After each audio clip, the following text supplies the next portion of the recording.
Welcome back, everyone. Hello and welcome back to the weekend recap. I'm Adrian, and it's a lovely, snowy, whiteout conditions here in Montreal, but that weekend action warmed my heart. No, Brighton, Napoli, Sassuolo, Monza, Union, back to winning as well. Ooh, it was a good one. But if ever you find yourself in a weekend blizzard and can't watch some football, the weekend recap sponsors, OneFootball, are here to help. Thank you, OneFootball. With OneFootball, you can watch football matches on the go, even in a blizzard, watch highlights on the go, and keep up to date on everything in the football world with their app, available on iOS or Android. Also, they have transfer trackers so you can tell just how credible the rumors are, linking your favorite club to a new signing, and provide plenty of articles to break down any potential transfers or any match or newsworthy moment that your favorite club may be involved in. So, don't hold yourself back from football enlightenment. Download the app for free using the link below or this QR code, and you'll be set. Now, to the recap. AC Milan are truly dreadful right now. I see a lot of Milan supporters blaming all of their troubles on Tatarusanu, and I agree that he is not a good keeper, but the defending in general for Milan is absolutely atrocious, man. These fellas cannot defend to save their lives. I mean, perhaps they would be better organized and defend with more confidence with Magnan behind them, but as things stand, it looks like their troubles are far deeper than Tatarusanu. Against Sassuolo, they simply could not contend with Domenico Berardi. They simply did not have an answer for the guy. 2 assists in 2 minutes as he set up Defrel and Fratese, and while Giroud would hit back, their defense would get scythed through once again after 30 minutes to go down 3-1 at the San Siro at the half. Milan started to play a bit better in the second half, but Calabria, the captain, would make another mistake in giving away a penalty, of which Loriente dispatched past Tatarusanu. Rebic had one called back. Mateus Henrique scored with pretty much his first touch after coming on in the 76th minute for Sassuolo, and Divock scored a worldie. A lovely bar-down beauty that had me standing and applauding, but a 5-2 loss for Milan at home. At home! Horrible. Milan are winless in 4 in Serie A, winless in 6 across all competitions with just 1 win in 2023. That was a 2-1 win against Salernitana. 12 goals conceded in just 3 matches. The rivals, whom they play next weekend, by the way, were dragged over the finish line with all 3 points thanks to the very much informed Lautaro Martinez. The Argentinian left his bad form back in Qatar as he has been pretty great for Inter since the return in Italy. His brace against Cremonese took them from 1-0 down to 2-1 up in the 65th minute. In all, he scored 6 goals in his last 6 matches, failing only to score in their 1-0 loss against Empoli. Speaking of good form, there are a few teams better than Atalanta when it comes to form in Italy. Just when I thought Gasparini's spell over the side had worn off a bit when this season started, he has them flying once again. And Ademola Lookman is absolutely at the center of their success at this moment. His scoring form is at another level as he doubled Atalanta's lead over Sampdoria with his 7th goal in just 4 matches. Isn't that insane? 2 assists in that stretch as well for 9 goal involvements in 4 matches. Big 2-0 win over Sampdoria as Atalanta looked to take advantage of both Juve dropping and Milan's horrible form. We'll show the table later, of course, so you can visualize it yourself. And Juve, by the way, have found a new bogey team, or perhaps Juve have just reverted back to their poor form that has dogged them for most of the season. Yes, they went on that lovely 8-match winning run where they didn't concede a single goal, but perhaps the news of the 15-point reduction has deflated them once again because they look like the team that was struggling in the fall and had supporters really questioning whether Allegri is the right man for the job. But you also have to give a ton of credit to Monza and their manager Raffaele Palladino for doing the double over Juve this season. Palladino himself decided to bench Petagna for this game to give Danny Motta the start instead, and his choice was absolutely vindicated as Motta made it 2-0 in the 39th minute after he rounded Szczesny and slotted it. By the way, the run and the work from Carlos Augusto was sublime. He had the wires crossed of that entire Juve backline, and that reverse through ball, beautiful. But as I said, that doubled the lead for Monza as Jose Machín played a through ball through yet another gaping hole in Juve's back line, and Sciorra was there to put it past Szczesny. 2-0 Monza over Juve. More issues for Juve on the pitch, but maybe a light at the end of the tunnel.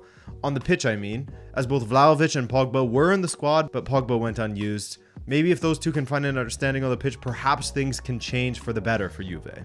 Lazio and Fiorentina played a lovely, very entertaining match against each other that ended 1-1, with Milenkovic hitting the bar from a couple of yards out in the 94th minute. Oh, so heartbreaking for Fiorentina there. Sarri and Lazio are playing some very nice football at the moment, by the way. I've said this before, they didn't move me earlier in the season, but consider me now moved by Sarri. Napoli versus AS Roma live from the Stadio Diego Armando Maradona. What a match.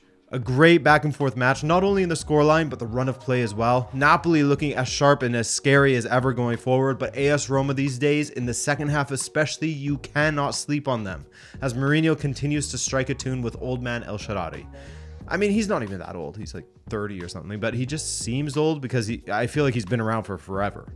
Anyway, he scored AS Roma's goal, which was sandwiched between a lovely goal from Victor Osimhen, a true stunner, great work from Mario Rui and Kvara down the left, great cross from Kvara to Osimhen at the back post. He controlled it and smashed it past Patricio, one off the chest, one off the thigh, and then the smash. He's as pure of a striker as they come. Napoli then showed how deep is their love, and by that I mean how deep is their depth of attack. And that depth is deep, as they say, with both Raspadori and Simeone coming on, and it was Simeone whose love was the... Okay, what am I saying anymore? It's enough. Stop it, Adrian. Sorry about that. Simeone collected the ball, took a step to the left, and picked out the top corner for what was the winner, 2-1 Napoli. Napoli roll on, and their lead is deep. It's 13 points. 53 points for Napoli from a possible 60, not bad. While Inter is in second now. Lazio and Atalanta jump over Milan for the time being, but they are level on points. The top 6 has really broken away from the rest of the league. The Friday night team, RB Leipzig, that's their new name, got a victory over VfB Stuttgart to kick off the weekend. 2-1 there as Dominik Szoboszlai got his first goal since November 2nd. The first was a free kick from distance that he powered toward the keeper and it found the back of the net somehow. Maybe some questions to be asked of the keeper, but the ball did bounce in an awkward spot for him. Well taken from Szoboszlai though. Take nothing away from him. But that won't surprise you as he's a technique fella, isn't he? And his second goal oozed in class, does well to pluck the ball out of the air at the edge of the box, then volley it low past the keeper for 2-0. Two very well taken goals from Szoboszlai. I expect him to continue in this form now that he's broken his duck. Borussia Mönchengladbach got an important win over Hoffenheim. This was a 6-pointer in the Bundesliga standings, and unfortunately for Hoffenheim, they are now flirting with the relegation places in the Bundesliga. I think they'll be fine, don't worry. Playing at home, they conceded 4 against Gladbach as Jonas Hoffmann's first half double put them in control, though Ilhaz Bebu pulled one back in the 80th to make things interesting for Hoffenheim. Bebu building off of that goal that he scored against Union last weekend, of course. And speaking of which, Stindl has done the same as he built off of that brace from last weekend. He scored his 3rd in the last 2 matches, and it was set up by man of the match, Jonas Hoffmann. Hans Wolf with the late one, 4-1 Gladbach away to Hoffenheim. Mainz clearly didn't get the memo that all of the goals were supposed to be scored last weekend, as they threw their goals festival this weekend up against Bochum. Guys, check your email. Jae-sung scored for Mainz in the first minute, which was a harbinger of things to come, as it would be 3-0 Mainz after 28 minutes, and by the end of it, 5-2, with Karim Onisiwo getting a hat trick. Freiburg, they bounced back after they got a horrendous beatdown last weekend during a previous goals festival. This weekend, they beat Augsburg 3-1 to ensure that they won't fall too far behind Bayern at the top of the table. Speaking of which, Bayern had a tough time up against Eintracht Frankfurt, and as it looked like Bayern would hang on for a 1-0 win, who else but Randall Kolo Muani to step up and get a game-tying goal. Bayern now winless in 3 consecutive matches, each of which ending 1-1 against Leipzig, Köln, and now Frankfurt. Shout out Bundesliga clubs for not letting them get away with it. You know, Bayern play Wolfsburg up next, a team that was on a decent run of form, at least prior to this weekend, as they went away to Werder Bremen, aka Füllkrug FC as I like to call them, and wouldn't you know it, Niklas Füllkrug would score a brace to get Werder winning again. Paredes got a late consolation goal for Wolfsburg, but Werder with the 2-1 win to finally snap their 4-match losing streak. Füllkrug now has 13 Bundesliga goals, which is 1 more than Nkunku in the goal scoring standings. And finally, Borussia Dortmund made it 2 wins on the trot since the return as they beat Leverkusen 2-0 in a match where Gregor Kobel can be thanked for keeping a clean sheet against a strong Leverkusen side. Well, certainly stronger than they were at the beginning of the season. Leverkusen were on a 5-match winning streak prior to this match, so for Dortmund to beat them at home, that's a huge win for Terzic, and a huge game for Karim Adeyemi as he actually scored what was his first Bundesliga goal for Dortmund to add to his 1 Champions League goal. It's been a tough start for him, but couple that with his assist from 2 matches ago, and maybe he's turning a corner. The other goal was Tapsoba bundling it into his own goal. It was really unlucky for him there. 2-0 Dortmund. Union Berlin, they have found their feet once again as they made it 3 wins consecutively to keep those Bundesliga dreams alive. Danilo Doki with the first, Paul Seguin with the second, and a 2-0 victory for Union Berlin. Let's go. And with all things considered, what does that do in the standings? Well, after failing to win for 3 consecutive matches, Bayern's lead is now just 1 point over Union Berlin, with Leipzig, Freiburg, and Dortmund all within striking distance of the leaders. Long may this Bundesliga title race continue.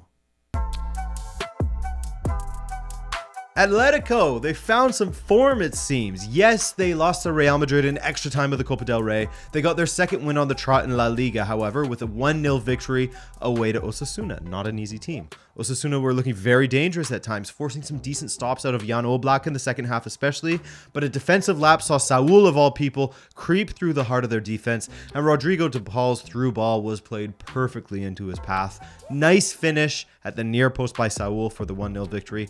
Now that's better from Atleti. Barcelona got a 1-0 victory away to Girona, another Catalan side. It was a bit touch and go for them again, as Barcelona aren't exactly playing at their best in this moment, but they are still getting results, which is the most important part, right? Mind you, their previous match was against Real Sociedad, a very good side, so having difficulties against them isn't a shame by any means, as we'll get to later with Real Madrid. Pedri got the eventual winner for Barcelona to make it 2 goals in 2 matches for the young Spaniard. He's still only 20, man. It's crazy. Turned 20 during the World Cup. Wow. 1-0 Barca. He's another one of those players I'll be calling an old man in a few years just because he's been around for so long. Gavi too. Gavi's going to be considered old in like 3 years or something. After losing 3 matches consecutively across all competitions, Real Betis finally snapped that run with a 1-0 victory away to Getafe, but they had to work hard for it, man. They came close on quite a few occasions throughout the match, but the breakthrough only came in the 86th minute thanks to a Borja Iglesias penalty.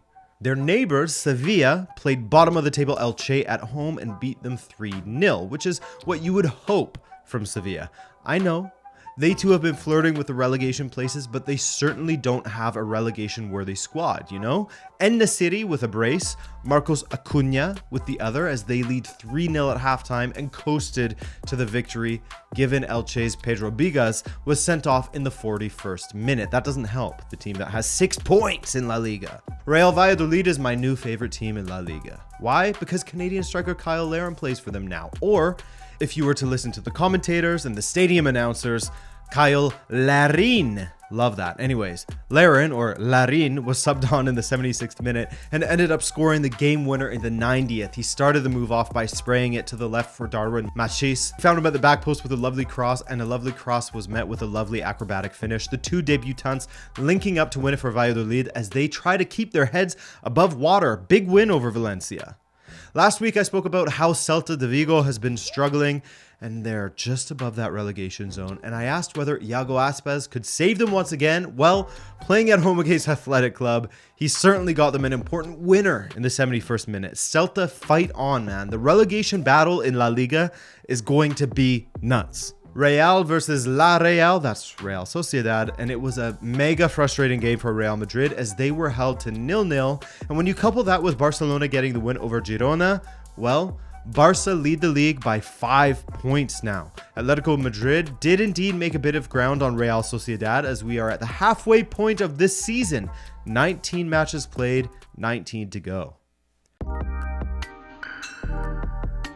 And again, as I said last time, I won't go through every FA Cup result as I would be here forever. However, the first big result we'll go over is Man City versus Arsenal, the two that are fighting for the title in the league. And City overcame Arsenal this time, 1-0 there with Nathan Ake getting what was the winner. Not the most memorable match, to be honest. It was a bit of a snoozer, in my opinion. I wanted to hit snooze on that.